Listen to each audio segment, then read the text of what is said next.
व्यवस्था काहाकू धार्मिक गणित करिपारिबो नाही, केवल आम दोष देखाईदेव जेपरी आमे परित्राणकर्ताଙ୍କ निकटକୁ फेरी आसिबा। आज आपण को पाप क्षमा निमंते काहा निकटକୁ जाउछंती? व्यवस्था निकटକୁ जाउछंती अबा ख्रीष्टଙ୍କ निकटକୁ? जीसुଙ୍କ मधुर वाक्य चला पथे साजे दीप आमरी चरण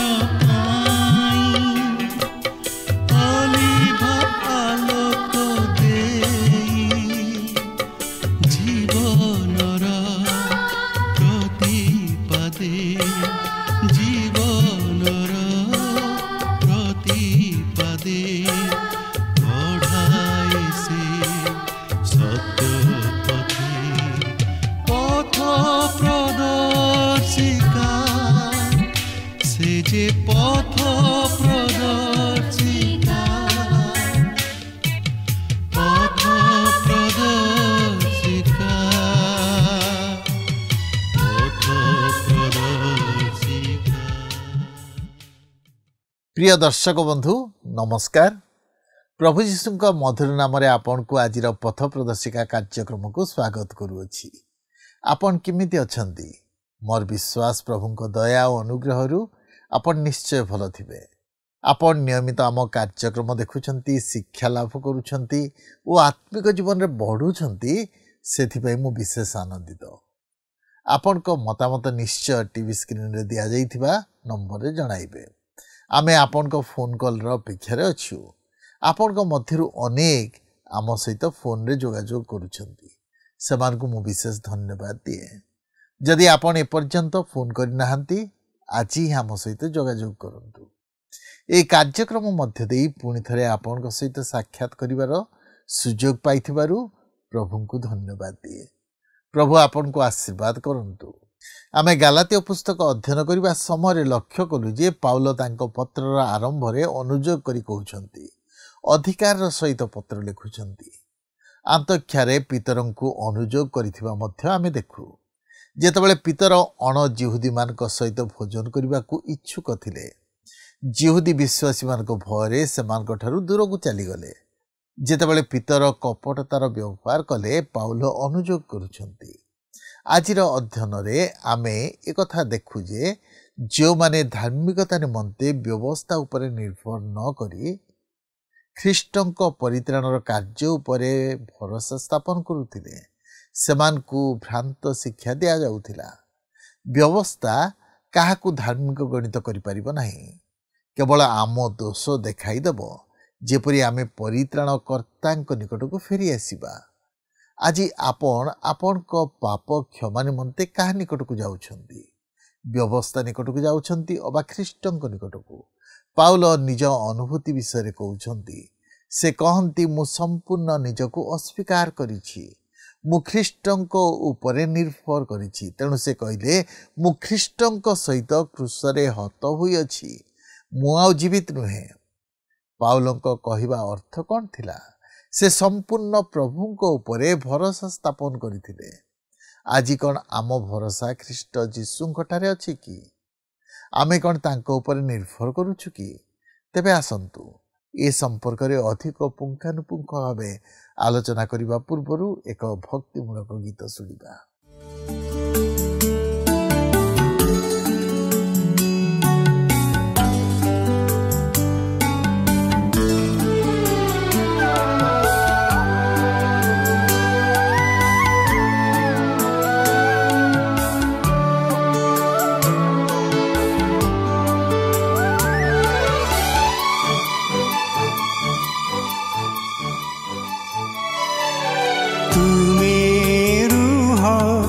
साथे साथे ए जीवन सारा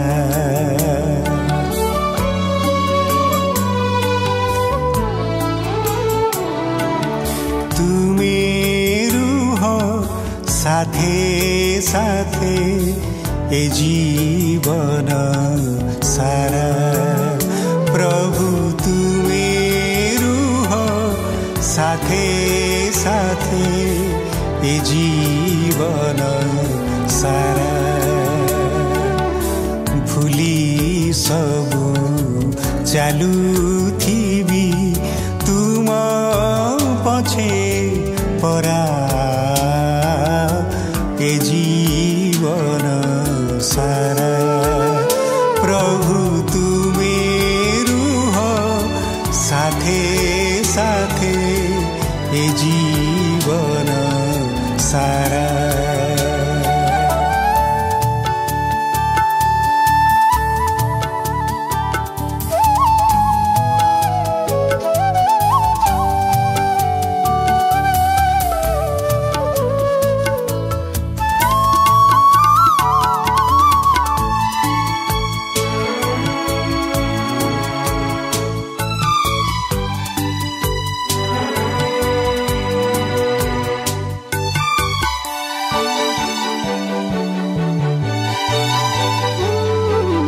बहु दूर पथ मोर पथे केते अन्धार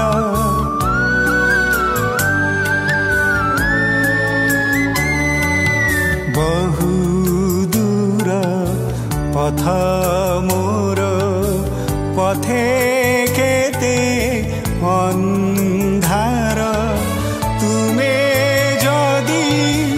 ज्योति मोर हेबी नाही दिगहरा ए जीवन सारा प्रभु तुमे रुह साथे साथे ए जीवन सारा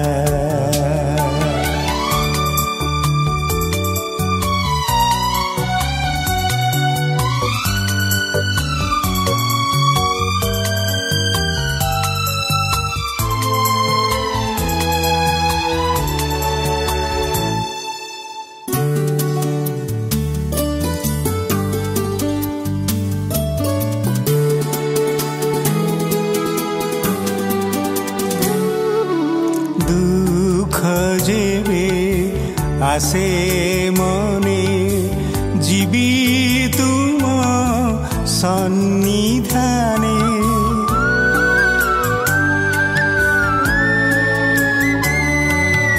दुख जेबे आसे मने जीवी तुम सन्निधाने तुमे जदि शांतना झरीबनी अश्रुधारा ए जीवन सारा प्रभु तुमे रुह साथे साथे ए जीवन सारा प्रभु तुमे रुह।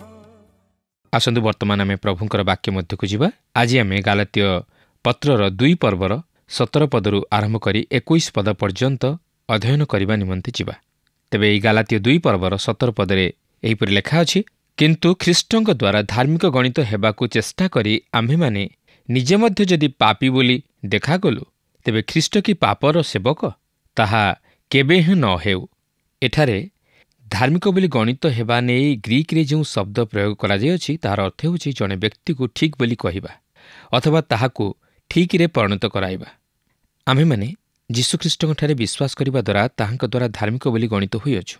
यार अर्थ होछि जने पापी जे कि ईश्वरଙ୍କ सम्मुखरे दोषी, जे कि दोषीकृत और विचाराधीन, जे कि ख्रीष्टଙ୍କଠାରେ थिबा मुक्ति रे विश्वास करबाकू भित्ति करी ईश्वरଙ୍କ सहित ठीक अछि बोली घोषित होइअछि। एहा केवल पाप क्षमा नुहे मात्र एथि सहित ख्रीष्टଙ୍କର धार्मिकताकू मध्य जोग करे। से धार्मिक बोली घोषित होइअछि। मोहर जो धार्मिकता रहीअछि ताहा मोहर निजर नुहे, कारण मोहर धार्मिकता ईश्वरଙ୍କ दृष्टि ग्रहणीय नुहे मात्र ताहा ख्रीष्ट जीशुंकर धार्मिकता। तेबे एई अंशटी बुझिबा निमंते टिके कष्टकर बोली मने हुए, मात्र एई अंशटीर भाव एहीपरि जेहेतु जिहुदी माने ख्रीष्टଙ୍କଠାରେ विश्वास करिबा द्वारा धार्मिक गणित हेबा निमंते व्यवस्था परित्याग करी निजकू पापी बोली स्वीकार करती, ताहले ख्रीष्ट कौन सही व्यक्ति जे कि सेमानकू पापी रे परिणत करांती? ପାଉଲଙ୍କର ଉତ୍ତର ହେଉଛି ପ୍ରକୃତରେ ତାହା ନୁହେଁ, କାରଣ ଯୁହୁଦୀମାନେ ବିଜାତୀୟମାନଙ୍କ ପରି ଜନ୍ମରେ ପାପୀ ବା ସ୍ୱଭାବତଃ ପାପୀ। ସେ କେବେ ହେଲେ ବ୍ୟବସ୍ଥା ପାଳନ ହେତୁ ଧାର୍ମିକ ଗଣିତ ହୋଇପାରିବ ନାହିଁ, ଯେପରିକି ସେ ନିଜେ ଭାବେ ବା ନିଜକୁ ପ୍ରକାଶ କରେ। ଏହି ବିଷୟ ନେଇ ପିତର ମଧ୍ୟ ସେହି ଜେରୁସାଲମ ମହାସଭା ସମ୍ମୁଖରେ ଅତି ସ୍ପଷ୍ଟ ଭାବେ ପ୍ରକାଶ କରିଦେଇଥିଲେ, ଯାହାକି ପ୍ରେରିତ 15 ପର୍ବର 10 ଓ 11 ପଦ ମଧ୍ୟରେ ଲେଖା ଅଛି। ଏଣୁ ଯେଉଁ ଜୁଆଳି ଆମ୍ଭମାନଙ୍କ ପିତୃପୁରୁଷ ଓ ଆମ୍ଭେମାନେ ବହିବାକୁ ଅକ୍ଷମ ହେଲୁ, ସେହି ଜୁଆଳି ଶିଷ୍ୟମାନଙ୍କ କାନ୍ଧରେ ଦେଇ କାହିଁକି ଆପଣମାନେ ଈଶ୍ୱରଙ୍କୁ ପରୀକ୍ଷା କରୁଅଛନ୍ତି?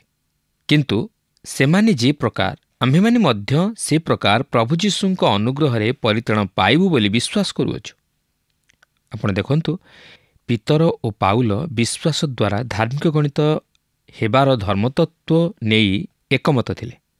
ପାଉଲ ଯାହା କହୁଥିଲେ, ପିତର ମଧ୍ୟ ତାହା ହିଁ କହୁଥିଲେ ଓ ସେମାନେ ତାହା ନିଜ ମନରୁ ନୁହେଁ, ମାତ୍ର ଈଶ୍ୱରଙ୍କ ଆତ୍ମାଙ୍କ ଦ୍ୱାରା ଚାଳିତ ହୋଇ କଥା କହୁଥିଲେ ଓ ସେମାନେ ମଧ୍ୟ ତାହା ନିଜ ଜୀବନରେ ଅନୁଭବ କରିଥିଲେ ଓ ତାହା ନିରାଟ ସତ୍ୟ। ମନୁଷ୍ୟ ବିଶ୍ୱାସ ଦ୍ୱାରା ଧାର୍ମିକ ଗଣିତ ହୁଏ। ତେବେ 2 ପର୍ବର 18 ପଦରେ ଲେଖା ଅଛି, କାରଣ ମୁଁ ଯାହା ଯାହା ଭାଙ୍ଗିଅଛି ସେହିସବୁ ଯଦି ଆଉ ଥରେ ନିର୍ମାଣ କରେ, ତେବେ ମୁଁ ନିଜକୁ ଅପରାଧୀ ବୋଲି ପ୍ରମାଣ କରୁଅଛି। ଅନ୍ୟ ଅର୍ଥରେ କହିବାକୁ ଗଲେ ପାଉଲ କହନ୍ତି, ମୁଁ ଯଦି ପୁନର୍ବାର ବ୍ୟବସ୍ଥା ମଧ୍ୟକୁ ଫେରିଯାଏ ଓ ତହିଁର ଅଧୀନ ହୋଇ ରୁହେ, ତାହେଲେ ମୁଁ ନିଜେ ଅପରାଧୀ ବୋଲି ଗଣିତ ହୁଏ। ମୁଁ ମୋ ନିଜକୁ ଅପରାଧୀ ବୋଲି ସାବ୍ୟସ୍ତ କରାଏ। କିନ୍ତୁ ସେ ଯାଉନା କାହିଁକି, ସେ ବ୍ୟବସ୍ଥାରୁ ମୁକ୍ତ ବୋଲି ପ୍ରକାଶ କରନ୍ତି। ମାତ୍ର ପ୍ରଶ୍ନ ହେଉଛି ଯେ ସେ କିପରି ବ୍ୟବସ୍ଥାରୁ ମୁକ୍ତ ହେଲେ? 19 ପଦରେ ଲେଖା ଅଛି, ଯେଣୁ ଈଶ୍ୱରଙ୍କ ଉଦ୍ଦେଶ୍ୟରେ ଜୀବିତ ହେବା ନିମନ୍ତେ ମୁଁ ବ୍ୟବସ୍ଥା ଦ୍ୱାରା ବ୍ୟବସ୍ଥା ପ୍ରତି ମୃତ ହୋଇଅଛି। ପାଉଲ କହନ୍ତି, ଯେତେବେଳେ ଖ୍ରୀଷ୍ଟ ମୃତ୍ୟୁଭୋଗ କଲେ, ସେ ମୋ ନିମନ୍ତେ ମୃତ୍ୟୁଭୋଗ କଲେ। ସେ ମୋ ପରିବର୍ତ୍ତେ ମୃତ୍ୟୁଭୋଗ କଲେ, ଯେହେତୁ ବ୍ୟବସ୍ଥା ମୋତେ ଦୋଷୀ ସାବ୍ୟସ୍ତ କରାଇଲା। ଆପଣ ଦେଖନ୍ତୁ, ବ୍ୟବସ୍ଥା ଦୋଷ ଦେଖାଉଥିଲା, କିନ୍ତୁ ବ୍ୟବସ୍ଥା ଦୋଷ ଦୂର କରିପାରୁନଥିଲା। ଏହା ଦୋଷଦାୟକ ଥିଲା।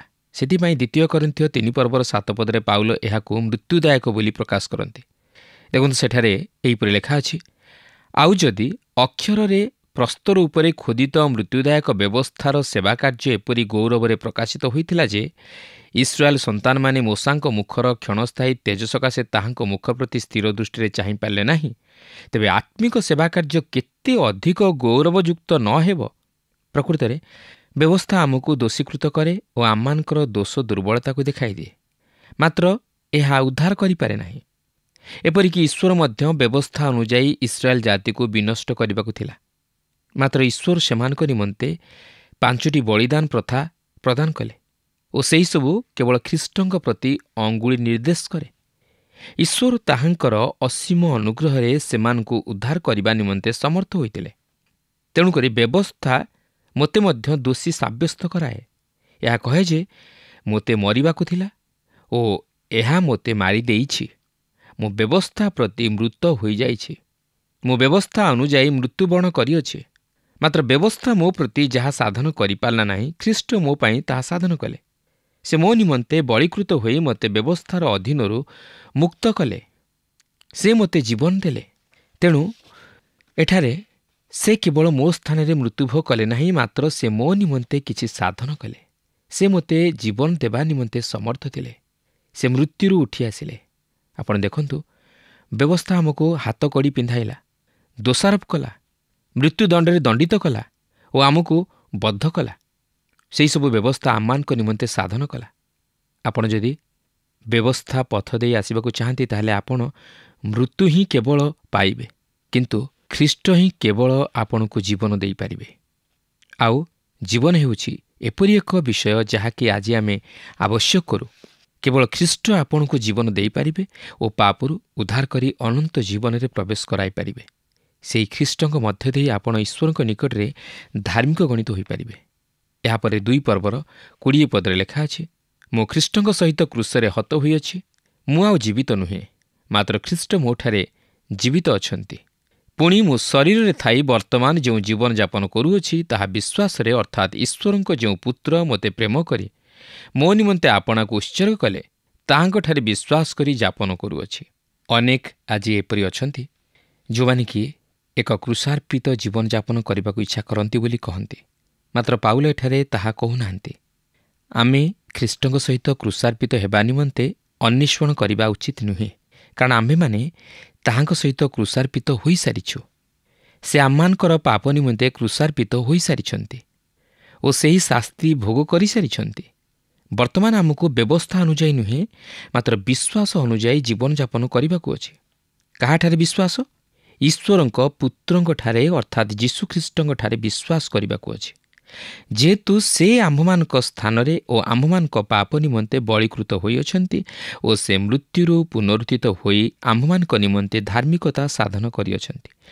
ତେଣୁ ଯେତେବେଳେ ଆମେ ଖ୍ରୀଷ୍ଟଙ୍କଠାରେ ବିଶ୍ୱାସ କରୁ ଓ ତାହାଙ୍କଠାରେ ନିଜର ପାପ ସବୁ ସ୍ୱୀକାର କରୁ, ସେତେବେଳେ ଆମେ ତାହାଙ୍କ ସହିତ ପାପରେ ମୃତ ହୋଇ ଧର୍ମରେ ଜୀବିତ ହେଉ।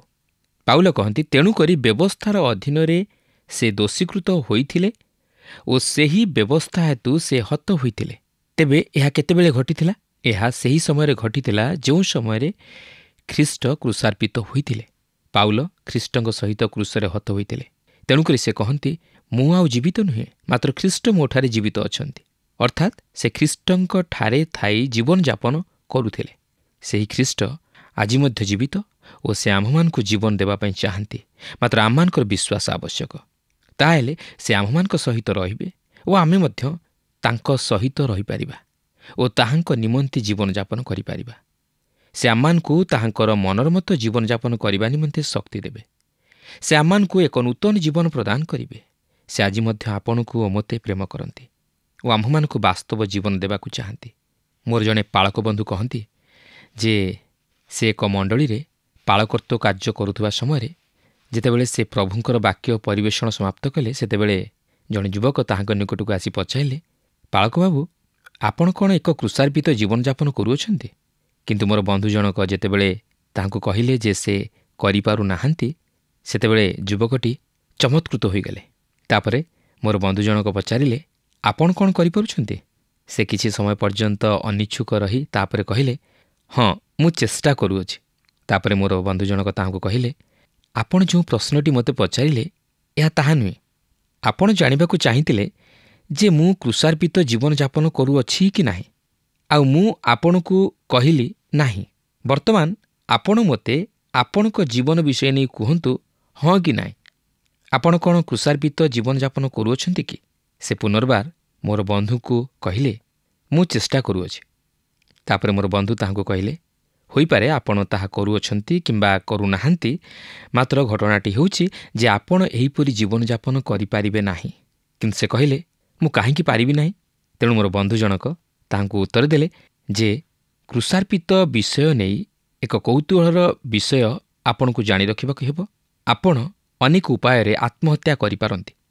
ଆପଣ ନିଜକୁ ଫାଶୀ ଦେଇପାରନ୍ତି, ଗୁଳି କରିଦେଇପାରନ୍ତି, ବିଷପାନ କରିପାରନ୍ତି, ଉଚ୍ଚ ସ୍ଥାନରୁ ତଳକୁ ଡେଇଁପାରନ୍ତି କିମ୍ବା ଏକ ଚଳନ୍ତା ଗାଡ଼ି ଆଗକୁ ଡେଇଁ ପଡ଼ି ଆତ୍ମହତ୍ୟା କରିପାରନ୍ତି। କିନ୍ତୁ ଆପଣ ନିଜେ ନିଜକୁ କୃଷାର୍ପିତ କରିପାରିବେ ନାହିଁ। ଆପଣ ଯେତେବେଳେ କୃଷରେ ଗୋଟିଏ ହାତରେ କଣ୍ଟା ବିଦ୍ଧ କରିବେ, କିଏ ଆପଣଙ୍କର ଅନ୍ୟ ହାତଟିକୁ କୃଷରେ ବିଦ୍ଧ କରିବ? ଆପଣ ନିଜେ ତାହା କରିପାରିବେ ନାହିଁ। ତେଣୁ ପାଉଲ ଯେତେବେଳେ କହନ୍ତି, ମୁଁ ଖ୍ରୀଷ୍ଟଙ୍କ ସହିତ କୃଷରେ ହତ ହୋଇଅଛି, ତାହା ଆପଣ ବୁଝିବା ଉଚିତ ଯେ ପାଉଲ କେଉଁ ବିଷୟରେ କହୁଅଛନ୍ତି। ପାଉଲ ଖ୍ରୀଷ୍ଟଙ୍କ ସହିତ କୃଷରେ ହତ ହୋଇଥିଲେ ଯେତେବେଳେ ଖ୍ରୀଷ୍ଟ ମୃତ୍ୟୁଭୋଗ କଲେ। ଖ୍ରୀଷ୍ଟ ଏକ ବଦଳକରଣୀୟ ମୃତ୍ୟୁଭୋଗ କଲେ। ସେ ପାଉଲଙ୍କ ନିମନ୍ତେ ମୃତ୍ୟୁଭୋଗ କଲେ, ସେ ଆପଣଙ୍କ ନିମନ୍ତେ ଓ ମୋ ନିମନ୍ତେ ମଧ୍ୟ ମୃତ୍ୟୁଭୋଗ କଲେ। ରୋମିଓ 6 ପର୍ବରେ ଉଲ୍ଲେଖ ହୋଇଅଛି ଯେ ଆମ୍ଭେମାନେ ବାପ୍ତିସ୍ମରେ ଓ ପରିଚୟକରଣରେ ଖ୍ରୀଷ୍ଟଙ୍କ ସହିତ ସମାଧିପ୍ରାପ୍ତ ହୋଇଅଛୁ ଓ ଆମ୍ଭେମାନେ ତାହାଙ୍କ ସହିତ ଜୀବନର ନୂତନତ୍ୱରେ ଉତ୍ଥିତ ହୋଇଅଛୁ। ଆଉ ବର୍ତ୍ତମାନ ଆମମାନେ ଜୀବିତ ଖ୍ରୀଷ୍ଟଙ୍କ ସହିତ ସଂଯୁକ୍ତ ହୋଇଅଛୁ। ପାଉଲ କହନ୍ତି ଯେ ଆମ୍ଭେମାନେ ତାହାଙ୍କୁ ଆଉ ଶରୀରରେ ଜାଣୁନାହୁଁ। ସେ ଆଉ ଗାଲିଲିର ଅଧିବାସୀ ହିସାବରେ ଗାଲିଲି ସମୁଦ୍ର କୂଳରେ ମନୁଷ୍ୟ ଭାବରେ ବିଚରଣ କରୁନାହାନ୍ତି। ମୋର ଜଣେ ବନ୍ଧୁ କିଛି ବର୍ଷ ତଳେ ସେହି ଅଞ୍ଚଳରେ ଭ୍ରମଣ କରୁଥିଲେ, କିନ୍ତୁ ସେ ତାହାଙ୍କୁ ଦେଖିପାରିଲେ ନାହିଁ। ସେ ଆଜି ସେଠାରେ ନାହାନ୍ତି। ସେ ବର୍ତ୍ତମାନ ଈଶ୍ୱରଙ୍କ ଦକ୍ଷିଣ ପାର୍ଶ୍ୱରେ ଉପବେଶନ କରିଅଛନ୍ତି। ସେ ଆଜି ଗୌରବମୟ ଖ୍ରୀଷ୍ଟ। ଆପଣ ଦେଖନ୍ତୁ, ବ୍ୟବସ୍ଥା ଆମମାନଙ୍କୁ ମୃତ୍ୟୁରେ ସମର୍ପଣ କଲା। ବ୍ୟବସ୍ଥା ଆମମାନଙ୍କୁ ଜୀବନ ଦେଇପାରିଲା ନାହିଁ। ଆମମାନଙ୍କୁ କିଏ ଜୀବନ ଦେଲେ? ପାଉଲ କହନ୍ତି, ମୁଁ ଖ୍ରୀଷ୍ଟଙ୍କ ସହିତ କୃଷରେ ହତ ହୋଇଅଛି, ମୁଁ ଆଉ ଜୀବିତ ନୁହେଁ। ଆପଣ କିପରି ବଞ୍ଚନ୍ତି? ପାଉଲ କହନ୍ତି, ତଥାପି ମୁଁ ନୁହେଁ, ମାତ୍ର ଖ୍ରୀଷ୍ଟ ମୋଠାରେ ଜୀବିତ ଅଛନ୍ତି। ପ୍ରିୟ ବନ୍ଧୁ, ତାହା ହିଁ ହେଉଛି ଗୁରୁତ୍ୱପୂର୍ଣ୍ଣ ବିଷୟ। ସେ ଏହି ଜଗତରେ ମୋ ନିମନ୍ତେ ମୃତ୍ୟୁଭୋଗ କଲେ, ଯେପରି ମୁଁ ତାହାଙ୍କଠାରେ ସେହି ସ୍ୱର୍ଗରେ ବାସ କରିପାରେ, ଆଉ ସେ ଯେପରି ଏହି ଜଗତରେ ମୋଠାରେ ବାସ କରିପାରନ୍ତି। ପାଉଲ ଆହୁରି କହନ୍ତି, ପୁଣି ମୁଁ ଶରୀରରେ ଥାଇ ବର୍ତ୍ତମାନ ଯେଉଁ ଜୀବନଯାପନ କରୁଅଛି ତାହା ବିଶ୍ୱାସରେ, ଅର୍ଥାତ୍ ଈଶ୍ୱରଙ୍କ ଯେଉଁ ପୁତ୍ର ମୋତେ ପ୍ରେମ କରି ମୋ ନିମନ୍ତେ ଆପଣାକୁ ଉତ୍ସର୍ଗ କଲେ, ତାହାଙ୍କଠାରେ ବିଶ୍ୱାସ କରି ଯାପନ କରୁଅଛି। ଏହା କେଉଁ ପ୍ରକାରର ଜୀବନ? ଏହା ହେଉଛି ଏକ ବିଶ୍ୱାସର ଜୀବନ। ବିଶ୍ୱାସରେ ଉଦ୍ଧାରପ୍ରାପ୍ତ ହୋଇଅଛି, ବିଶ୍ୱାସରେ ବଞ୍ଚୁଅଛି, ବିଶ୍ୱାସରେ ଚାଲୁଅଛି। ଏହା ହିଁ ଅଛି ଯାହାକି ଆତ୍ମାରେ ପରିଚାଳିତ ହେବା। ପାଉଲ କହନ୍ତି, ଈଶ୍ୱରଙ୍କ ଯେଉଁ ପୁତ୍ର ମୋତେ ପ୍ରେମ କରି ମୋ ନିମନ୍ତେ ଆପଣାକୁ ଉତ୍ସର୍ଗ କଲେ, ତାହାଙ୍କଠାରେ ବିଶ୍ୱାସ କରି ଯାପନ କରୁଅଛି। ଏହା କେତେ ସୁନ୍ଦର ବିଷୟ। ଖ୍ରୀଷ୍ଟ ମୋତେ ପ୍ରେମ କଲେ, କିନ୍ତୁ ସେ ମୋତେ ସ୍ୱର୍ଗକୁ ନେଇଯିବା ନିମନ୍ତେ ପ୍ରେମ କରିପାରିନଥିଲେ। ମୋ ନିମନ୍ତେ ତାହାଙ୍କୁ ପ୍ରାଣଦାନ କରିବାକୁ ପଡ଼ିଲା। ଖ୍ରୀଷ୍ଟ ଯୀଶୁଙ୍କଠାରେ ଈଶ୍ୱରଙ୍କ ଦାନ ହେଉଛି ଅନନ୍ତ ଜୀବନ। ଆପଣ କେବଳ ବିଶ୍ୱାସ ଦ୍ୱାରା ଏକ ଦାନକୁ ଗ୍ରହଣ କରିପାରିବେ। ସେହି ବିଷୟ ନେଇ ଏହା ଯେକୌଣସି ଦାନ ନିମନ୍ତେ ପ୍ରଯୁଜ୍ୟ। ଆପଣଙ୍କୁ ଏହା ବିଶ୍ୱାସ କରିବାକୁ ହେବ ଯେ ଦାତା ଯିଏକି ଆପଣଙ୍କୁ ଦାନ ବିତରଣ କରନ୍ତି, ସେ ଅତି ବିଶ୍ୱସ୍ତ। ଆପଣଙ୍କୁ ଏହା ନିଶ୍ଚିତ ଭାବେ ବିଶ୍ୱାସ କରିବାକୁ ହେବ ଯେ ଯେତେବେଳେ ସେ ଆପଣଙ୍କୁ ତାହା ଦେବା ପାଇଁ ହସ୍ତରେ ଧରି କହନ୍ତି, ଏହା ତୁମ୍ଭର, ସେତେବେଳେ ସେ ସତରେ ତାହା କହନ୍ତି। ଏହା ଆପଣଙ୍କର ହେବା ପୂର୍ବରୁ ଆପଣଙ୍କୁ ଏହା ଗ୍ରହଣ କରିବା ନିମନ୍ତେ ବିଶ୍ୱାସରେ ଆଗେଇ ଯିବାକୁ ହେବ। ଖ୍ରୀଷ୍ଟ ଯୀଶୁଙ୍କଠାରେ ଈଶ୍ୱର ଆପଣଙ୍କୁ ଅନନ୍ତ ଜୀବନର ଦାନ ଯାଚନ୍ତି। ଏହି ପଦଟିର ବିଷୟବସ୍ତୁ ଏହା ବିଶ୍ୱାସ କରିବା ନିମନ୍ତେ ମୋତେ ପ୍ରବର୍ତ୍ତାଏ ଯେ ଖ୍ରୀଷ୍ଟଙ୍କର କ୍ରୁଶାର୍ପିତ ସମୟରେ ପାଉଲ ଉପସ୍ଥିତ ଥିଲେ। ପାଉଲ ଜଣେ ଫାରୁସୀ ଥିଲେ, ଆଉ ସେହି ଫାରୁସୀମାନେ ହେଉଛନ୍ତି ଜଣେ ଯେଉଁମାନେ କି କ୍ରୁଶାର୍ପିତ କରିବାରେ ନେତୃତ୍ୱ ନେଇଥିଲେ। ମଣ୍ଡଳୀ ପ୍ରତି ତାଡ଼ନା ଘଟାଇବାରେ ପାଉଲ ନେତୃତ୍ୱ ନେଇଥିଲେ। ସେ ଥିଲେ ଜଣେ ଯେ କି ଯୀଶୁଖ୍ରୀଷ୍ଟଙ୍କୁ ଘୃଣା କରୁଥିଲେ। ଖ୍ରୀଷ୍ଟଙ୍କର କ୍ରୁଶାର୍ପିତ ସମୟରେ ସମ୍ଭବତଃ ସେ ଜେରୁସାଲେମରେ ଥିବା ଗମଲିଏଲଙ୍କ ବିଦ୍ୟାଳୟରେ ଯୋଗଦାନ କରୁଥିଲେ। କିନ୍ତୁ ମୁଁ ବିଶ୍ୱାସ କରିପାରେ ନା ଯେ ଯେଉଁଦିନ ପ୍ରଭୁ ଯୀଶୁଖ୍ରୀଷ୍ଟ କ୍ରୁଶାର୍ପିତ ହେଲେ, ସେହିଦିନ ଏହି ଉଦ୍ଯୋଗୀ ଯୁବକ ନିଜର ଗୃହରେ ରହିଥିବେ ବୋଲି। ଶାସ୍ତ୍ର ଆମକୁ କହେ ଯେ ଫାରୁସୀମାନେ ଯୀଶୁଙ୍କୁ ପରିହାସ କଲେ। ସେମାନେ ତାହାଙ୍କୁ କ୍ରୁଶରୁ ଓହ୍ଲାଇବା ବୋଲି କହିଲେ। ଏହାପରେ ସେମାନେ ବସି ତାହାଙ୍କର ମୃତ୍ୟୁକୁ ଦେଖୁଥିଲେ। ଆପଣ ଏହାଠାରୁ ଭଳି ଜଘନ୍ୟ କାର୍ଯ୍ୟ କରିବା ନିମନ୍ତେ ତଳକୁ ଖସିଯାଇପାରିବେ କି? ମୁଁ ବିଶ୍ୱାସ କରେ ସେଦିନ ପାଉଲ ମଧ୍ୟ ସେଠାରେ ଥିଲେ। ବର୍ତ୍ତମାନ ପାଉଲ ଗୌରବମୟ ଖ୍ରୀଷ୍ଟଙ୍କୁ ଜାଣିବା ପରେ ଜଣେ ଯେ କି ଏଠାରେ ମୃତ୍ୟୁଭୋଗ କରିଅଛନ୍ତି ଓ ମୃତ୍ୟୁରୁ ଉତ୍ଥାପନ କରି ସ୍ୱର୍ଗରେ ଈଶ୍ୱରଙ୍କ ଦକ୍ଷିଣ ପାର୍ଶ୍ୱରେ ଉପବେଶନ କରିଅଛନ୍ତି। ପାଉଲ ସେଦିନ ତାହା ସ୍ମରଣ କରି କହିଥାଇପାରନ୍ତି, ମୁଁ ଯେତେବେଳେ ସେଠାରେ ଥାଇ ତାହାଙ୍କୁ ପରିହାସ କରୁଥିଲି, ତାହାଙ୍କ ପ୍ରତି ମୋର ଘୃଣାଭାବ ପ୍ରକାଶ କରି ମୁହଁ ମୋଡ଼ୁଥିଲି, ସେତେବେଳେ ସେ ମୋତେ ପ୍ରେମ କଲେ ଓ ମୋ ନିମନ୍ତେ ଆପଣାକୁ ଦେଲେ। ସେ ନିଜକୁ ସର୍ବଶ୍ରେଷ୍ଠ ବଳିଦାନ ରୂପେ ଉତ୍ସର୍ଗ କଲେ। ପାଉଲ ନିଜକୁ ପାପୀମାନଙ୍କ ମଧ୍ୟରେ ପ୍ରଧାନ ବୋଲି ସ୍ୱୀକାର କଲେ। ଏହା କେବଳ କଥା ଛଳରେ ନୁହେଁ, ମାତ୍ର ପ୍ରକୃତରେ ଏହା ସତ୍ୟ ଯେ ସେ ପ୍ରଧାନ ପାପୀ ଥିଲେ। ତାହାଙ୍କଠାରୁ ଦୂରେଇ ଯାଇ ଓ ତାହାଙ୍କର ବିରୁଦ୍ଧରେ ଯାଇ, ପ୍ରିୟ ବନ୍ଧୁ, ଆପଣ ପ୍ରଭୁ ଯୀଶୁଖ୍ରୀଷ୍ଟଙ୍କୁ ଉପେକ୍ଷା କରି ତାହାଙ୍କର ବହୁମୂଲ୍ୟ ରକ୍ତକୁ ପାଦରେ ଦଳି ଦେଇପାରନ୍ତି, ଯେପରିକି ପାଉଲ କଲେ। କିନ୍ତୁ ଏହା ଥିଲା ସେହି ମହାଜନତାଙ୍କ ନିମନ୍ତେ ଯୀଶୁଙ୍କର ପ୍ରାର୍ଥନା, ପିତ, ସେମାନଙ୍କୁ କ୍ଷମା କର, କାରଣ ସେମାନେ କ'ଣ କରନ୍ତି ତାହା ଜାଣନ୍ତି ନାହିଁ।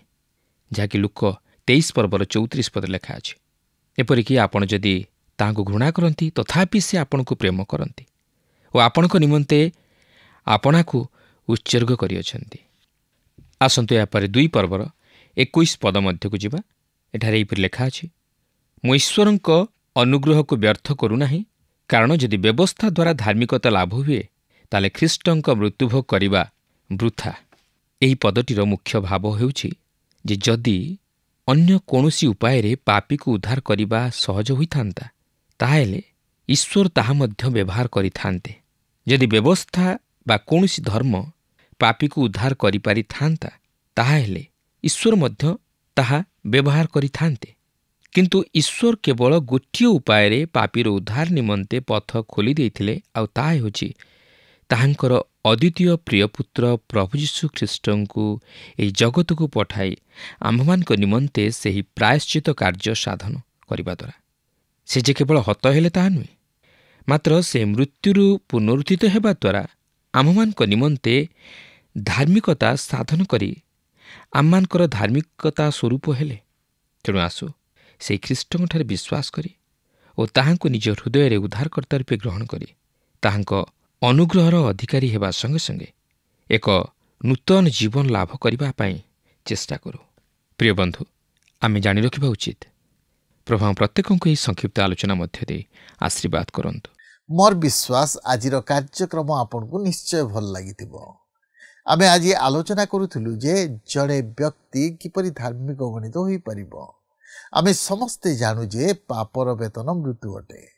ଯିଏ ଭୁଲ କରେ ତା ନିମନ୍ତେ ଦଣ୍ଡ ରହିଛି, କିନ୍ତୁ ପ୍ରଭୁ ଯୀଶୁଙ୍କ କ୍ରୁଶୀୟ ମୃତ୍ୟୁ ଓ ପୁନରୁତ୍ଥାନରେ ବିଶ୍ୱାସ କରିବା ଦ୍ୱାରା ଆମେ ପରିତ୍ରାଣର ଅଧିକାରୀ ହୋଇପାରିବା। ପାଉଲ ଆଜିର ଶିକ୍ଷାରେ ଏକଥା କହନ୍ତି ଯେ ଆମେ ଆମ ଜୀବନରେ 4ଟି ବିଷୟ କରିବା ଦ୍ୱାରା ଈଶ୍ୱରଙ୍କ ସହିତ ଜୀବନ କାଟିପାରିବା। ପ୍ରଥମ ବିଷୟ ହେଲା ଆମେ ବ୍ୟବସ୍ଥା ପ୍ରତି ମୃତ ହେବା ଆବଶ୍ୟକ, କାରଣ ବ୍ୟବସ୍ଥା ଆମକୁ କହେ ଯେ ଆମେ ପାପୀ ଓ ଆମ ପାପ ନିମନ୍ତେ ଦଣ୍ଡ ରହିଛି ଓ ଈଶ୍ୱରଙ୍କ ଠାରୁ ଆମେ ପୃଥକୀକୃତ। କିନ୍ତୁ ଆମେ ଯେତେବେଳେ ପ୍ରଭୁ ଯୀଶୁଙ୍କ ପରିତ୍ରାଣର କାର୍ଯ୍ୟରେ ବିଶ୍ୱାସ କରୁ, ପ୍ରଭୁ ଯୀଶୁଙ୍କ କ୍ରୁଶୀୟ ରକ୍ତ ଦ୍ୱାରା ଧୌତ ପରିଷ୍କୃତ ହେଉ, ବ୍ୟବସ୍ଥାରୁ ମୁକ୍ତ ହେଉ। ଦ୍ୱିତୀୟରେ ଖ୍ରୀଷ୍ଟଙ୍କ ସହିତ କ୍ରୁଶରେ ହତ ହେବାକୁ ହେବ। ତାହା କିପରି ସମ୍ଭବ?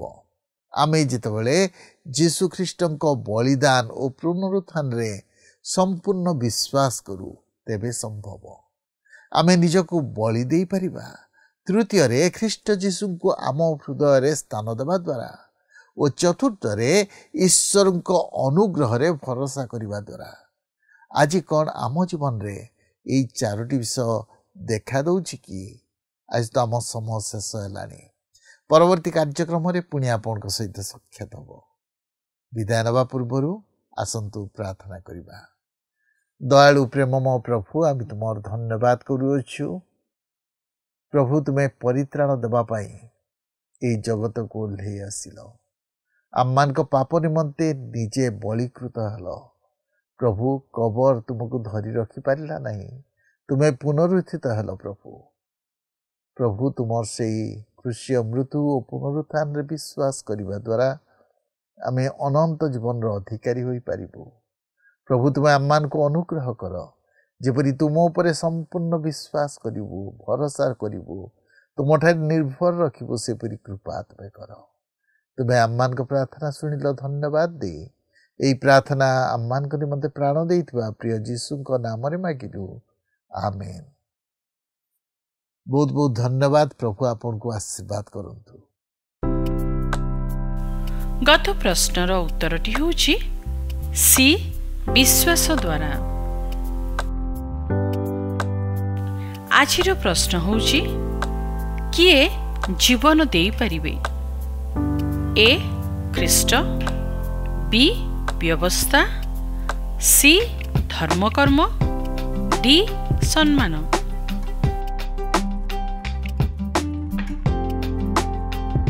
এই প্রশ্নর উত্তর আসন্তাকালি সন্ধ্যা 6টা মধ্যে option A, B, C, D মধ্যরু সঠিক উত্তর বাছি আপনার নাম ও সম্পূর্ণ ঠিকনা সহিত 9777221415 ফোন নম্বরে SMS কিংবা WhatsApp দ্বারা জଣାଇବାକୁ অনুরোধ।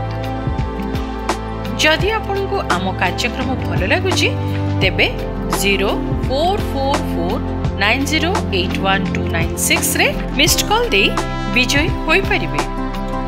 गत सप्ताह विजय दर्शक बंधु हेले नवरंगपुर मनगौड़।